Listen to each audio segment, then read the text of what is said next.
So Alfalfa on day 6 again, leaning over to the light. These are still really damp, so I'm going to leave these.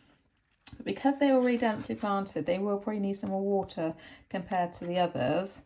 But I'm going to put them back in the window on the shelf and leave them and come back and look later. So from this day onwards, you need to just check morning and evening, as if you were brushing your teeth morning and night or feeding the cats.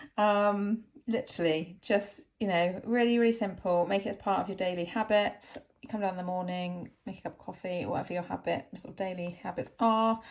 Just each day, check in morning and evening. If you are going out for the day and you're worried about leaving them in the for a long time, and they are going in a sunny place, then by all means you can water them and then leave them, and that water will be used up over the course of the day, so it's not a problem.